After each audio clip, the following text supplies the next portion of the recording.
مستقیم من راه نجف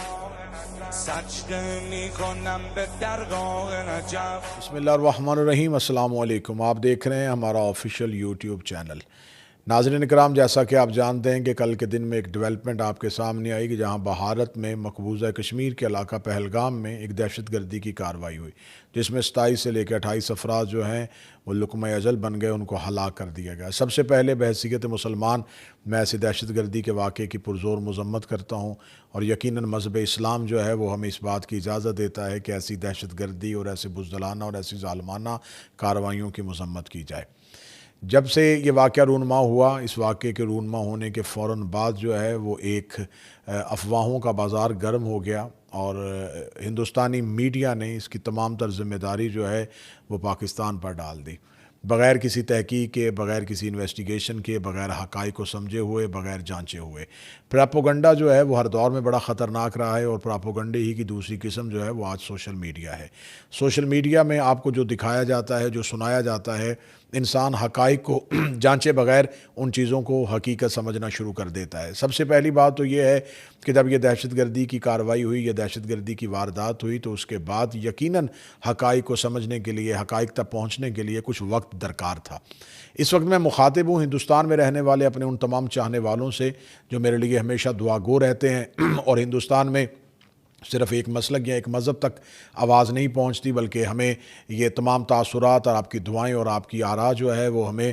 سوشل میڈیا کے ذریعے اور اپنی ای میلز کے ذریعے ہم تک پہنچتی ہیں. یقیناً ہندوستان میں رہنے والے جتنے بھی مسلمان ہیں، میں ان کا دل کی گہرائیوں سے احترام کرتا ہوں، اور ہندوستان میں رہنے والے غیر مسلم جو ہیں وہ یقیناً انسانیت کے ناطے سے ہمارے لیے قابل احترام ہیں. میں مخاطب ہوں ہندوستان میں رہنے والے افراد سے کہ آپ بے شک اس بات کو سمجھتے ہیں کہ مودی جو ہے وہ اس وقت ہندوستان میں ایک ظالمانہ حکومت چلا رہا ہے، ایک غاصبانہ سسٹم کو شروع کیے ہوئے ہے، اور ہندوستان میں رہنے والے مسلمانوں کی زندگیوں کو بھی اجیرن کیا ہوا ہے. آئے دن مختلف قسم کے قوانین سامنے آ جاتے ہیں، آئے دن مسلمانوں کے خلاف کہیں نہ کہیں کوئی نہ کوئی آواز جو ہے وہ اس حکومت میں اٹھتی ہوئی آپ کو ہمیشہ سنائی دیتی ہے. لیکن ہم ان باتوں پہ کبھی بھی میں نے اس باتوں پہ تاثرات نہیں دیے، اس پہ رائے نہیں دی، کیونکہ یہ ہندوستان ملک کے انٹرنل معاملات ہیں، اور وہ یقیناً ان معاملات کو بہتر طریقے سے سمجھتے ہیں. لیکن کیونکہ جب بات سرحد پار آ جاتی ہے، جب آپ بات وطن پہ آ جاتی ہے، تو کریم کربلا حضرت امام حسین علیہ السلام کا فرمان ہے کہ وطن سے محبت جو ہے وہ وفاداری کی علامت ہے، ایمان کی علامت ہے. وطن سے وفا کرو کیونکہ یہ تمہارے ایمان کی علامت ہے. تو یقیناً ملک عزیز پاکستان جو وطن عزیز ہے وہ کئی عرصے سے دہشت گردی کا شکار ہو رہا ہے، اور پوری دنیا میں مسلمان اس دہشت گردی کا شکار ہو رہے ہیں. اسلاموفوبیا کی وجہ سے پوری دنیا میں مسلمانوں کو ہمیشہ اس دہشت گردی کا شکار کیا جاتا ہے. اور ہمارے ملک پاکستان میں تو پاک افواج اور ہمارے ملک کے محافظ ادارے جو ہیں وہ عرصہ دراز سے ان دہشت گردوں کی ایسی بزدلانہ کارروائیوں کے خلاف برسر پیکار ہیں. ہم بلوچستان میں لڑ رہے ہیں، ہم افغانستان کے بارڈر پہ لڑ رہے ہیں. ہمارے لیے تو بہت سے چیلنجز پہلے ہیں. اندرون ملک میں بہت سی دہشت گردی کی کارروائیاں جو آئے دنوں، جس میں سرحد پار بہت سے عوامل بھی رونما ہوتے ہیں، بہت سی طاقتیں بھی کار فرما ہوتی ہیں. ہم ان تمام چیلنجز سے لڑ رہے ہیں. ہمیں خبر ہے کہ دہشت گردی کیا نقصان کرتی ہے، ہمیں خبر ہے کہ دہشت گردی کے بعد ہمیں کون کون سی قیمتیں دینی پڑتی ہیں. تو بہرحال اب میں مخاطب ہوں ہندوستان میں رہنے والے ان تمام مسلمانوں سے کہ ہندوستان کا میڈیا جو ہے وہ بغیر حقائق کو جانے ہوئے مسلسل تنقید پہ تنقید اور اس کے سارے تانے بانے جو وہ پاکستان سے ملانے کی کوشش کر رہا ہے. سب سے پہلی بات تو یہ ہے کہ آپ کو بات کرنی چاہیے تھی کہ یہ آپ کا انٹیلیجنس فیلئر ہے، یہ آپ کا سیکیورٹی فیلئر ہے کہ آپ کے اس علاقے میں جس پہ آپ نے مدت سے تسلط قائم کیا ہوا ہے، جس پہ آپ اپنے غاصبانہ طور پر جس حکومت کو، جس زمین کو آپ غصب کر چکے ہیں، وہاں پر کچھ افراد جا کے ایسی کارروائی کیسے کر سکتے ہیں. تو جب آپ نے دیکھا کہ ہمارے سیکیورٹی پہ انگلی اٹھے گی، ہماری انٹیلیجنس فیلئر پہ انگلی اٹھے گی، تو آپ نے فوراً الزام دوسری طرف پلٹانا شروع کر دیا. اور اب اس کے بعد یقیناً ابھی خاموشی تھی کہ دیکھیں کہ حقائق کیا سامنے آتے ہیں. اور ساتھ ہی آج جو ایک بہت بڑی خبر سامنے آئی کہ مودی گورنمنٹ نے، میں یہاں ہندوستان کی بات نہیں کر رہا، میں مودی گورنمنٹ کی بات کر رہا ہوں، کہ انہوں نے جو غاصبانہ اور جو ظالمانہ حکومت وہاں پہ چلا رہے ہیں، اس حکومت نے پاکستان کے ساتھ ہوئے اپنے سندھ طاس جو آبی معاہدہ تھا اس کو ختم کر دیا. یہ فریق اول اسے ختم نہیں کر سکتا، یہ فریقین کی رضامندی کے ساتھ ختم ہونا تھا، لیکن انہوں نے اس کو ختم کر دیا، اور اس کے علاوہ اور بہت سی 4 سے 5 قسم کی آج انہوں نے کارروائیاں کی ہیں، ڈیولپمنٹ کی ہیں کہ پاکستان سے سفارتی عملے کو اور ہندوستان سے سفارتی عملے کو واپس بھیج دینا، واگا بارڈر کا بند کر دینا، یہ تمام خبریں ہیں جو آپ مسلسل سن رہے ہیں۔ لیکن میں یہاں پر اپنا تجزیہ دینا چاہوں گا، میں اپنا تجزیہ بحیثیت ایک مذہبی اسکالر یہ دینا چاہوں گا، بحیثیت ایک ذاکر حضرت امام حسین علیہ السلام یہ دینا چاہوں گا کہ ہمیشہ پانی بند کرنا کفار کی پرانی عادت ہے۔ آپ کو اگر تاریخ اسلام کو آپ دیکھیں تو جب رسالت مآب صلی اللہ علیہ وآلہ وسلم نے آواز حق بلند کی اور کفار مکہ اس کا جواب نہ دے سکے تو ان کے اوپر جو ہے وہ کھانا اور پانی بند کر دیا گیا اور ان کا سوشل بائیکاٹ کر دیا گیا، اور ہمارے پیارے رسول کو شیب ابی طالب میں زندگی گزارنی پڑی، اور زندگی کے 3.5 سال وہاں پر گزارنے پڑے اپنے خانوادہ کے ساتھ، اپنے خاندان کے ساتھ۔ تو یہ بت پرستوں کی، یہ کفار کی پرانی عادت ہے کہ جب وہ حق کے خلاف کچھ بھی نہیں کر سکتے تو وہ وسائل جو خدا نے انسانوں کے لیے مہیا کیے ہیں، خدا آب و دانہ کے اوپر،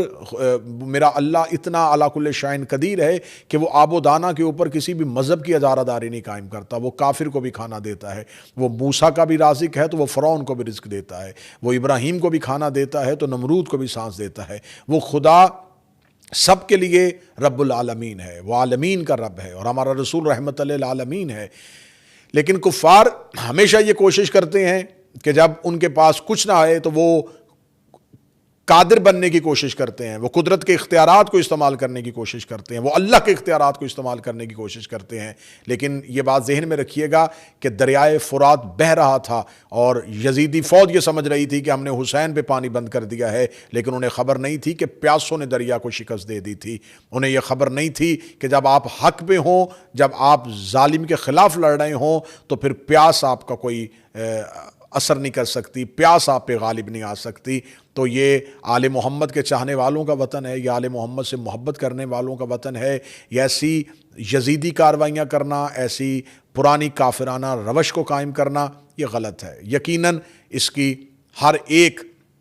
انسان اس کی مذمت کرے گا۔ میں پھر یہ ایک بات کہوں گا کہ پاکستان کے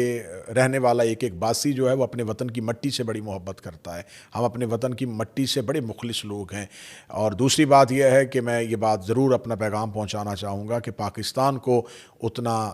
اعتماد ہمیں اپنے ایٹم بم پہ نہیں ہے جتنا اعتماد ہمیں اپنے اللہ پہ ہے، جتنا اعتماد ہمیں اپنے اللہ کے رسول پہ ہے۔ اور جب بھی لڑائی لڑی جاتی ہے، جب بھی جنگ کی جاتی ہے تو جنگ ہتھیاروں سے نہیں ہوتی، جنگ جذبات کے ساتھ ہوتی ہے، اور مسلمان وہ جذبہ اپنے دل میں لے کے ہی دنیا میں آتا ہے، اور وہی جذبے کے ساتھ، جذبہ شہادت کے ساتھ دنیا سے چلا جاتا ہے۔ شہادت کو ہم ڈھونڈتے ہیں، شہادت ہماری میراث ہے۔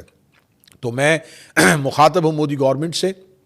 کہ جو آپ دنیا میں ایک پراپوگنڈا کرنا چاہ رہے ہیں، اس پراپوگنڈے کی عمر بہت زیادہ نہیں ہوگی، یہ اپنی سانسیں ختم کر دے گا۔ اور میں مخاطب ہوں پاکستان میں رہنے والے افراد سے، چاہے ان کا تعلق کسی مذہب، کسی مسلک، کسی فرقے، کسی گروہ سے ہے، کسی قومیت کے ساتھ تعلق ہے، کسی سیاسی نظریاتی پارٹی کے ساتھ تعلق ہے، اس لمحے ہم سب ایک مٹھی ہیں، ایک جان ہیں، ہم پاکستانی ہیں، اور پاکستانی بن کر ہم اس ملک کا دفاع کریں گے، اس ملک کی سرحدوں کا دفاع کریں گے۔ اللہ میرے ملک کی افواج کو اور سپاہ سالار افواج پاکستان جناب سید عاصم منیر صاحب، جس کے خلاف بھارتی میڈیا میں مودی گورنمنٹ زہر اگلوا رہی ہے، لیکن انہیں خبر نہیں ہے کہ سید سردار ہوتا ہے، اور جب کافر یزیدی اپنی روش پہ آتے ہیں تو اللہ سادات کا ہاتھ تھام لیتا ہے، اور خدا سادات کو عزتوں سے نواز دیتا ہے۔ انشاءاللہ سید عاصم منیر صاحب، پوری قوم اور شیعہ قوم کا فرد کا ایک ایک بچہ اس جنگ میں آپ کے ساتھ کھڑا ہے۔ خداوند متعال میرے ملک کی حفاظت فرمائے، میرے ملک میں رہنے والوں کی حفاظت فرمائے، اور ہندوستان میں رہنے والے تمام وہ مسلمان اور وہ تمام انسان جو مودی گورنمنٹ کی ظالمانہ اور غاصبانہ کارروائیوں کی وجہ سے جن کی زندگی اجیرن ہے، مولا انہیں جلد از جلد ایسی ظالم حکومت سے آزادی نصیب فرمائے۔ مجھے اپنی دعاؤں میں یاد رکھیے گا۔ السلام علیکم، یا علیہ السلام مدد۔ پاکستان زندہ باد۔